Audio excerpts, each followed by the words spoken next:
जैन में बच्चे, आज हम लोग व्याकरण पढ़ते हैं। यह व्याकरण आपको सैनिक स्कूल, मिलिट्री स्कूल, जो भी आप एंट्रेंस एग्जाम देने वाले हैं उसके लिए ज़रूरी है। तो हम लोग आज हिंदी व्याकरण पढ़ते हैं। हिंदी व्याकरण जो है यह आपका हिंदी जो है देवनागरी लिपि में आता है।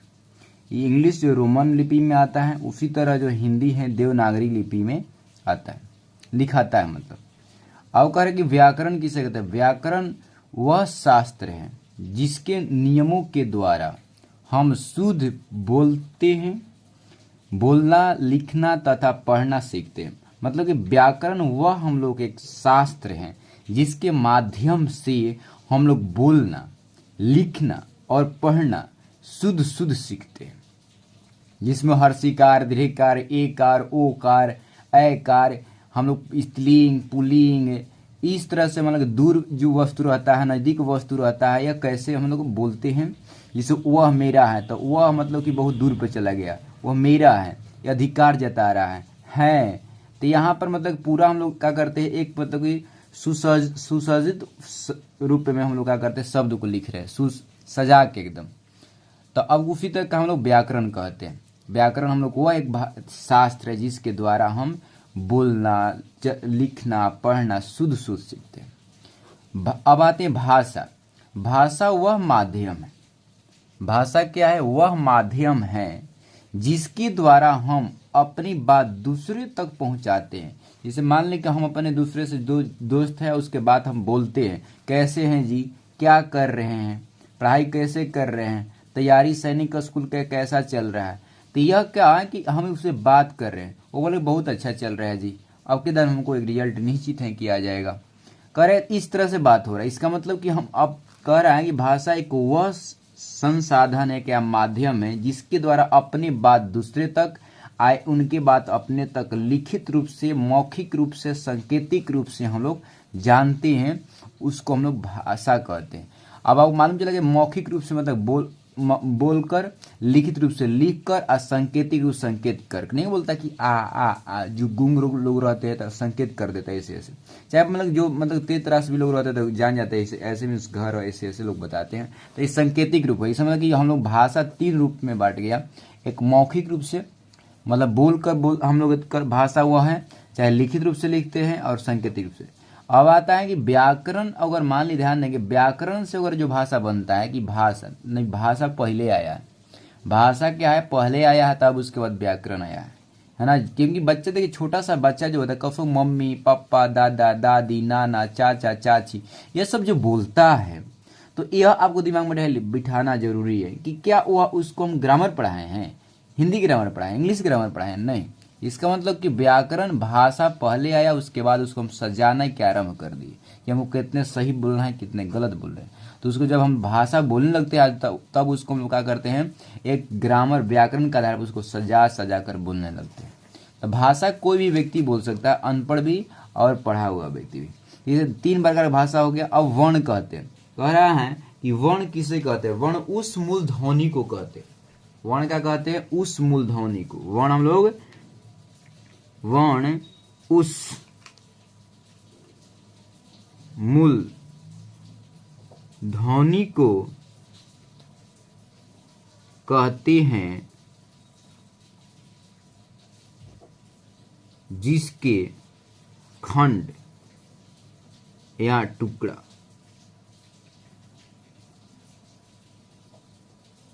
नहीं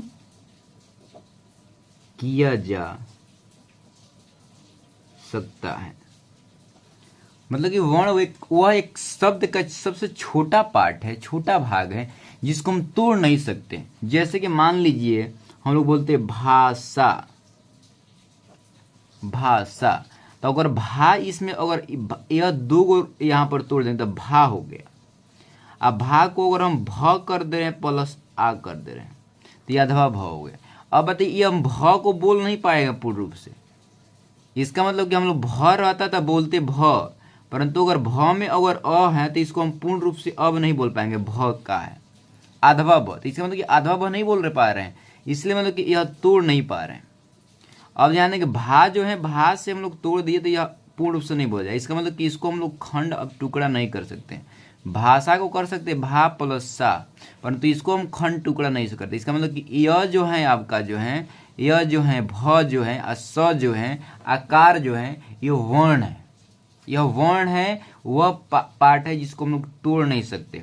पर अब कहा था कि यह लिखित रूप से होता है। क्या होता है? यह लिखित रूप से लिखते हैं, लिखित, ये लिखित है। यह आपका है मतलब कि हम लोग बोलते हैं, मौखिक रूप से बोलते हैं। मौखिक मतलब कि हम लोग इसको बोल सकते हैं, मतलब कि वर्ण और ध्वनि कहीं है, मतलब वर्ण ध्वनि से कहते हैं जब वर्णों को हम लोग। उसके बाद आपको संयोगी छ त्र ज्ञ स्र यह संयुक्त वर्ण हो जाएगा, और ड ढ ई आपका डबल वर्ण हो जाएगा, यह विसर्ग हो जाएगा, या अनुस्वार हो जाएगा, विसर्ग हो जाएगा। इस तरह से आपको आ जाएगा। अब कह रहे आगे चल के कि हम लोग करेंगे वर्णों के प्रकार। वर्ण जो होता है, वर्ण आपको दो प्रकार के बांट दिया गया। एक स्वर्ग वर्ण बांट दिया गया, एक विसर्ग वर्ग बांट दिया। विसर्ग वर्ण, व्यंजन वर्ण। विसर्ग तो हो जाएगा व्यंजन वर्ण। बताएं अभी का आपको। तो जिसे आ जो आ हर्षई दीर्घई अगर आ जाता है, इसको हम लोग क्या कहते हैं? के आ अभी लिखे हैं हर्षई दीर्घई, हर्षौ दीर्घौ, री ए ओ ये आ जाएगा आपका स्वर। इसके अलावा जो कवर्ग है, चवर्ग है, टवर्ग है, तवर्ग है, पवर है, यर लवा हो जाएगा। इस व्यंजन वर्ण में आ जाता है। अब स्वर वर्ण क्या होता है कि यह जो होता है हम लोग खुद से बोलते हैं। क्या बोलते हैं इसको? हम लोग खुद से बोलते हैं। स्वर्ण उस वर्ण कहते हैं जिनका उच्चारण किसी दूसरे वर्ण की सहायता से नहीं करते हैं। कह रहा है कि वह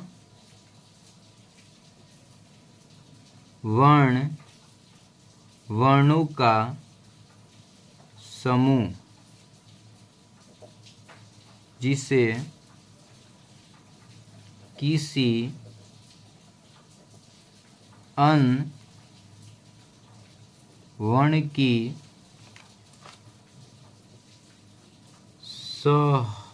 सहायता नहीं लेनी पड़ती है, उसे कहते। जिसे किसी से लेना नहीं पड़ रहा है, कुछ से कुछ नहीं। जैसे आ हर्ष दीर्घ दीर्घ री ए नहीं लेना पड़ेगा। परंतु हम लोग जो आपका यह देखेंगे व्यंजन वर्ण है ना, जो स्वर वर्णों की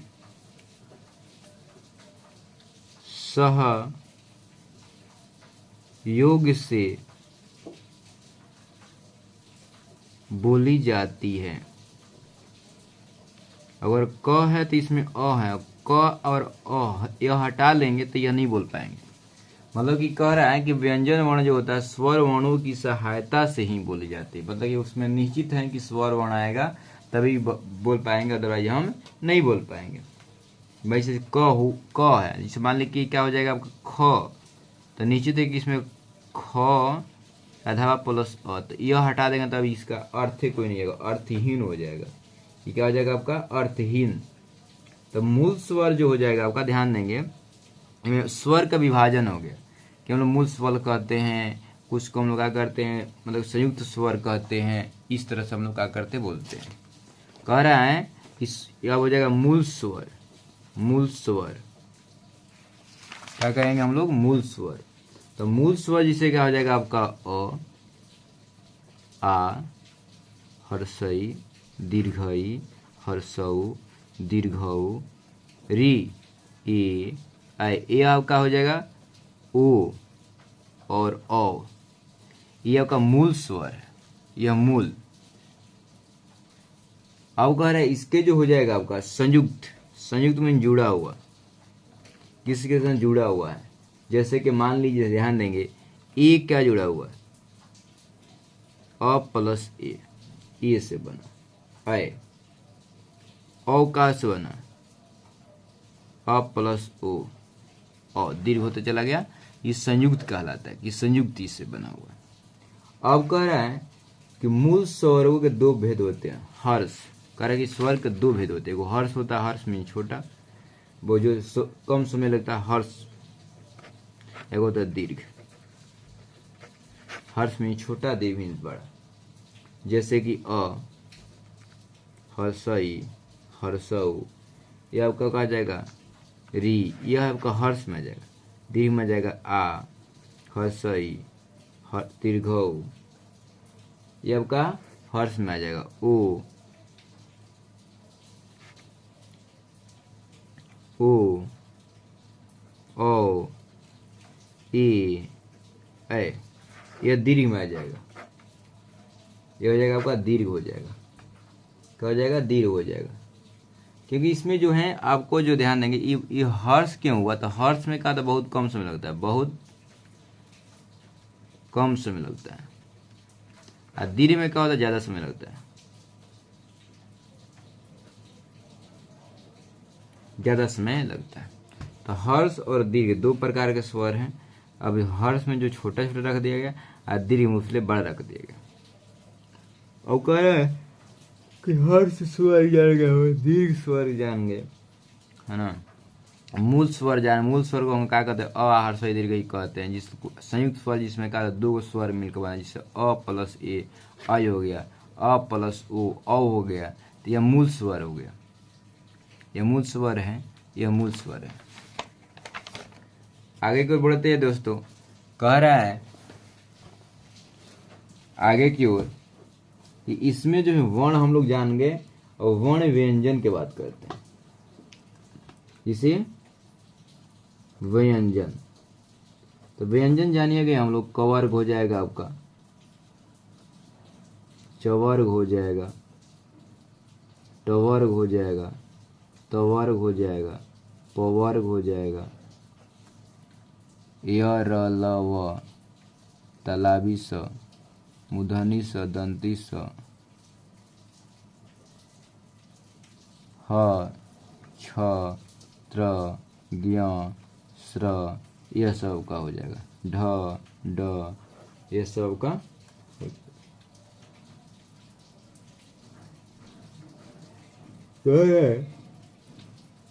इसके तीन पार्ट होता है। स्पर्श, जो स्पर्श का क्या आता है, 25 जो स्पर्श का आता है। और कुछ होता है अंतस्थ, अंतस्थ होता है, अंतस्थ, अंतस्थ। और कुछ हो जाएगा उसमें, जैसे अंतस्थ स्पर्श आ जो मतलब कखारा हो जाए, कवर्ग, पवर्ग, स्वर्ग जो है कि सब हो जाएगा इसमें। आया हो जाएगा य, र, ल, व, ये हो जाएगा।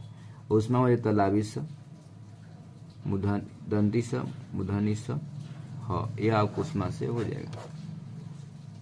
अब कह रहा है कि इसको जो है हम लोग किसी सहायता से नहीं बोल सकते हैं, इसकी सहायता ही लेना पड़ेगा।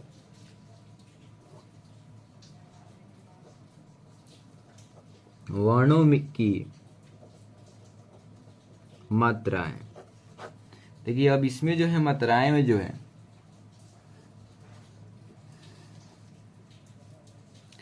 मात्राएं किसे कहते हैं? कह रहा है कि जब भी हम व्यंजनों के साथ उसको उच्चारण का स्थान, जब हम उसको चिन्ह को लगाते हैं, वर्ण चिन्ह को लगाते हैं, उसको हम लोग चिन्ह कहते हैं। क्या व्यंजन, व्यंजनों वर्णों के उच्चारण में जिन स्वर मूलक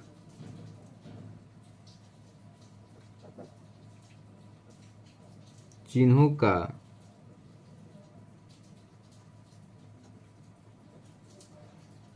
व्यवहार होता है, जैसे का, हर्षी के, दीर्घी के हर्षों को, दीर्घों को,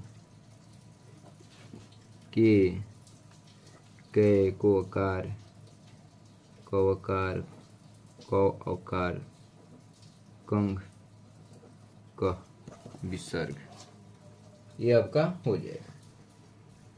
अब कह रहे हैं अनुस्वार विसर्ग की बात करते हैं। जब अ के साथ अनुस्वार लग गया तो अनुस्वार हो जाएगा, और विसर्ग के साथ मतलब कि विसर्ग लगेगा, विसर्ग हो जाएगा। ढ जो है आपका मतलब अंतिक जो है ढ में जो व्यंजन में आता है, यह संयुक्त वर्ड बनाता है, तो इसके लिए हम संयुक्त वर्ड में डबल वर्ड में इसको यूज करते हैं।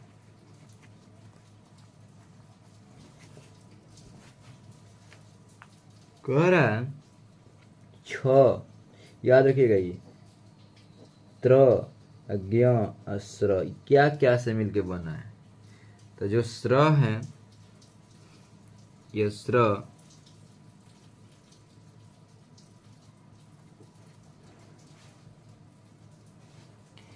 क और मूर्धनी स बन के संयोगी छ बना है। त प्लस र मिलकर त प्लस र मिलकर त्र बना है। स प्लस र मिलकर स्र बना है।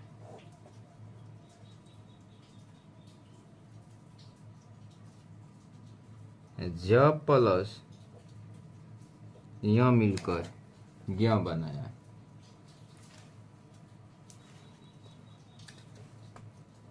क प्लस, ध्यान देना जरूरी है, क प्लस मूर्धनी स इक्वल टू हो जाएगा स्र, त प्लस र त्र, ज्ञ तो स प्लस र नहीं ज्ञ हो जाएगा, ज प्लस य तो ज्ञ हो जाएगा, स्र हो जाएगा, स्र हो जाएगा आपका स्र, तो हो जाएगा आपका स्र। क्या से होता है बताइए, स्र आप लोग बताइए। स्र जो होता है आपका स तलाबी स और र, स्र। तो एक बार और लिख दे रहे हैं, संयोगी छ हो जाए तो क प्लस स संयोगी छ, त प्लस र त्र, ज्ञ हो जाएगा ज प्लस य ज्ञ, स्र हो जाएगा तलाबी स प्लस र स्र। अब हो जाएगा। अब क्या करेंगे हम लोग, इसमें आगे की ओर हम लोग उच्चारण स्थान समझते हैं। पहले जानना है कि मतलब कि संयुक्त वर्ण कौन कौन है, संयुक्त व्यंजन कौन कौन है, उसमें जानेंगे मतलब कि संयुक्त व्यंजन जब यह सब है वह संयुक्त उसमें व्याकरण में ग्रामर जो होता है कौन कौन है, ग्रामर किस लिपि में लिखा जाता है, पहले ग्रामर आता है कि पहले भाषा आता है, यह सब जानना जरूरी है। अब आते हैं ध्वनियों का जो उच्चारण स्थान को थोड़ा सा पढ़ेंगे, उसके बाद बंद करेंगे और कल हम लोग पढ़ेंगे। अब कह रहा है कि हम लोग ध्वनियों का उच्चारण स्थान हम लोग कैसे देखेंगे। ध्वनियों का उच्चारण स्थान तो क्या करेंगे, ध्यान देंगे इसको, जो भी चीज़ हम लोग बोल रहे हैं, जैसे मान लीजिए क बोल रहे हैं, क ख ग घ अंग, ये सब जो बोला जा रहा है आपका क ख ग घ जो बोला जा रहा है, ये जो हो जाएगा आपको, ये आपका क्या से बोला जाए, कंठ से बोला जा रहा है। क्या से बोला जा रहा है आपका, कंठ से बोला जा रहा है। क्या बोला जा रहा है, क ख ग अंग, तो ये कंठ से बोला जा रहा है। उसके साथ साथ ओ ये भी कंठ से बोला जा रहा है, और आ ये भी कंठ से बोला जा रहा है। उसके बाद हर्षई दीर्घई, हर्षौ दीर्घौ, हर्षई दीर्घई, च छ ज झ य स र स्र, ये आ जाएगा, क्या में आ जाएगा आपका, तालु से आ जाएगा। ये तालु से बोल रहा है, तालबे। कह रहा है री ट ठ ड ध, ये मूर्धा से हो जाएगा स तक। ओठ से हो जाएगा उ, हर्ष उ, प फ ब भ म, ये हो जाएगा आपका दांत से। प जब आता है उसको दांत से हम बोलते हैं। तो जो होता है आपका त थ, ये जो हो जाएगा वो दांत से, दांत से हो जाएगा। प वो ओंठ से हो जाएगा। अच्छा प प फ, इसे सोचिए कि भाई ओंठ से हो रहा है, ये आपका ओंठ से हो जाएगा। कहा जाएगा ऊंट से हो जाएगा। अब कह रहा है जो आपका ई और ए ये हो जाएगा कंठो तालु से, कंठ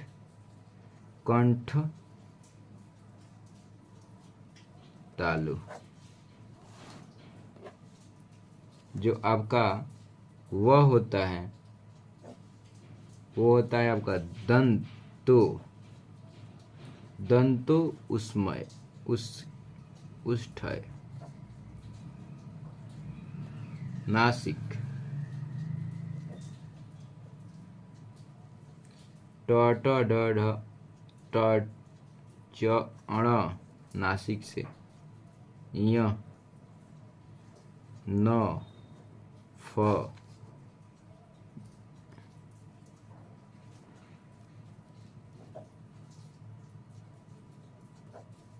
मानसिक होगा नासिक वर्ण। यह 11 सबको क्या कहते हैं नासिक वर्ण है। तो आई होप मेरे दोस्त आपको समझ में आया होगा। अगले वीडियो के लिए हम लोग अगले वीडियो में मिलेंगे अगला कंसेप्ट के लिए। आज तक कितने लिए जाने को अनुमति दीजिए, आप बन रहे कंटिन्यू। अगला हम लोग जो पढ़ने वाले हैं नासिक हम लोग क्या कर रहे हैं, यह पढ़ लिए कि जो आपका कह जो आता है कर्ण से आता है, च जो आता है आपको तालु से आ जाता है, टट जाता है मूर्धा से आता है, मुंह से जो आता है ठ तो मूर्धा से आ रहा है, द से त थ द ध, ऊँट से प फ ब भ म। अब का जो कुछ होता है कंठ और तालु से, कंठ से भी आएगा तालु से आएगा, तो ई ऐ उ और औ जो आएगा आपका दंत ओठ से आएगा, दांत से और ओठ से आएगा। जैसे ओ नासिक से हो जाएगा य अंग, यह जो आएगा आपका नासिकी हो जाएगा, नासिकी। आई होप बच्चे आपको समझ में आया होगा। अगला हम अगले वीडियो में पढ़ेंगे, तो जाने की अनुमति दीजिए। जय हिंद।